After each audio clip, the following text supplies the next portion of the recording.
Baru Cina, kita melancarkan satu operasi yang dinamakan Operasi Limau. Operasi Limau ni akan berlangsung selama lebih kurang 15 hari yang kita lancarkan di Negeri Selangor ni dan di negeri-negeri lain pun lah.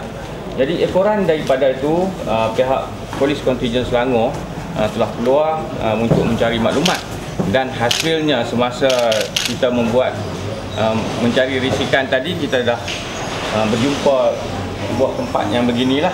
Dan kebetulan juga semasa kita datang di sini tadi, ada 4 lelaki Cina yang sedang memunggah keluar masuk barang-barang dekat sini. So, kita dapat tangkap, tuan-tuan tengok hasilnya lebih kurang 22,000 lebih. Dan mengikut apa yang kita dapat daripada risikan, harga jualannya akan melebihi 25%. Jadi kalau ini satu, harga RM1 dia akan jual untuk keuntungannya 25% lebih lah. Dan kita dapat tangkap 4 lelaki yang berumur lebih kurang 17 hingga 37 tahun. Yang mana kita akan balik buat soal siasat, sama ada mereka ni adalah sebagai pekerja ataupun memang sebagai penjual ataupun orang tengah. Dan saya mengharap masyarakat kita di luar sana memaklumkan sekiranya terdapatlah barang-barang jualan sama ada di pasar-pasar yang kecil-kecil pun maklum kepada kita.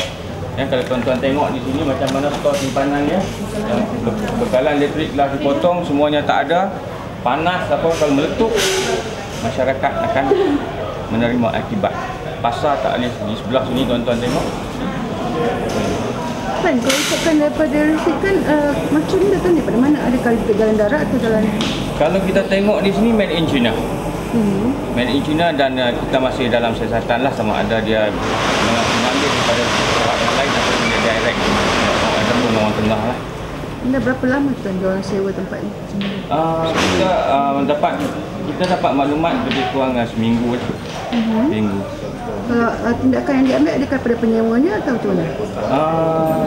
Kita akan semak dulu siapa tuan punya ni dengan pihak majlis perbandaran, sama ada dia dipunyai oleh orang perseorangan yang telah disewa ataupun mereka ni sebagai freelance. Ada tempat yang macam ni untuk sewa sehari dua, sebulan ke apa, tanpa ada apa-apa perjanjian lah kadang-kadang. Sesen 8 Asta Letupan. Oh. Tahu?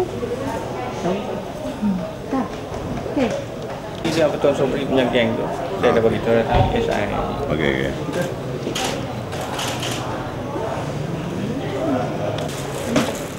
Ini yang besar tu. Mana?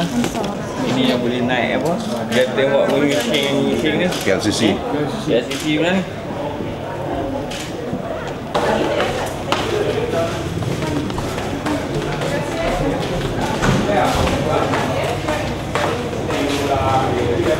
Yeah.